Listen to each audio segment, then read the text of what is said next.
আমি একটা লাভ করব এটা নিয়ে কিন্তু কাস্টমার লাগে আমাদের সাথে 2850 টাকা কয় কেজি এটা? 50 কেজি।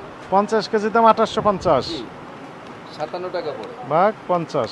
জি হ্যাঁ 57 টাকা পড়ে। জি তা আপনি বিক্রি করছেন কত করে? 58 টাকা বিক্রি করছি। হ্যাঁ আবার একটু ভালো কোয়ালিটি যেটা ওটা 60 টাকা বিক্রি করছি, মানে কোয়ালিটি। ঠিক আছে, না যেটা আপনি 57 করে কিনলেন এটা বিক্রি করছেন কত? এটা 59 টাকা। 59 টাকা। 1 টাকা আমার খরচ 1 টাকা খরচ আর 1 টাকা লাভ। জি। ঠিক আছে, এটা যৌক্তিক। তো এটাই শুনেন, গন্ডগোল না, ভোক্তাকে আপনার বোঝাতে হবে এটি মিল গেট।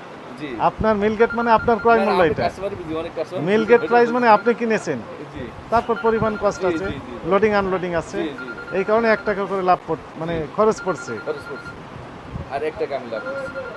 তো এটা কিন্তু এটা অনেক বোঝালে সমস্যা হবে না। জি অনেক কাস্টমার কিন্তু এটা থাকলেই কাস্টমাররা প্রতারিত হওয়ার আশঙ্কাটা কম হবে।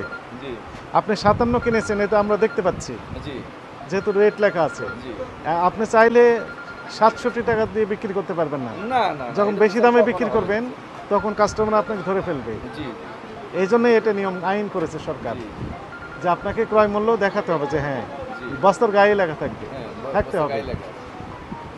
এটি বাস্তবায়ন হলে, শতভাগ বাস্তবায়ন হলে ভোক্তারা যেমন প্রতারিত কম হবে, ব্যবসায়ী হিসেবে আপনারও লস হওয়ার আশঙ্কা কম থাকবে। জি সবারই মানে থাকবে। জি জি জি জি স্যার। আর যেহেতু মোটা চালের দামটা বেড়েছে, আপনি বলতেছেন 4-5 টাকা বেড়েছে, এখন পারেন এটা বাড়ছে এই যে বন্যার সময় বেড়েছে, বন্যার সময় অনার বাড়ছে না কমছে না বন্যার সময় বেড়েছে, এবং উৎপাদন হয় উত্তরবঙ্গে, বন্যা হয়েছে দক্ষিণবঙ্গে, আর দাম বেড়ে গেল হচ্ছে চাহিদার কারণে। হ্যাঁ সাইজের কারণে। এই সময়ে এই যে চালের দামটা বেড়েছে, এটা একটু কম লাভ করেন দয়া করে। হ্যাঁ, যেমন ঠিক আমরা আছে, যেমন তাহলে আমরা কি যে হবে? লাভটা করছি এই ত্রাণের যে চালগুলো বিক্রি করছি, আমাদের সমিতি অফিস থেকে মাইকিং করছে, প্লাস প্রতিটা দোকানে দোকানে কিন্তু নোটিশ পাঠাইছে যে আপনারা অতিরিক্ত লাভ করেন। 20 টাকা 30 টাকা লাভে বস্তা 20 টাকা 30 টাকা লাভে আমরা বিক্রি করছি সবাই। কারণ ঠিক আছে। সমিতির অফিস থেকে বলছে আবার প্রতিটা দোকানে সিটিও দিয়ে দিচ্ছে যে সীমিত লাভে আপনারা মাল এটা একটা আপনার মানবিক মানবিক কাজে জি, আপনাদের জি, একটা জি। অংশগ্রহণ, এটাও জি আমরা ওই হিসাবে বিক্রি করছি স্যার। ঠিক আছে, থ্যাংক ইউ। জি স্যার জি আসসালামু আলাইকুম। আর যাবেন মাংস দেখবেন নাকি কি অবস্থা? আর যাবেন অন্য দোকানগুলোতে?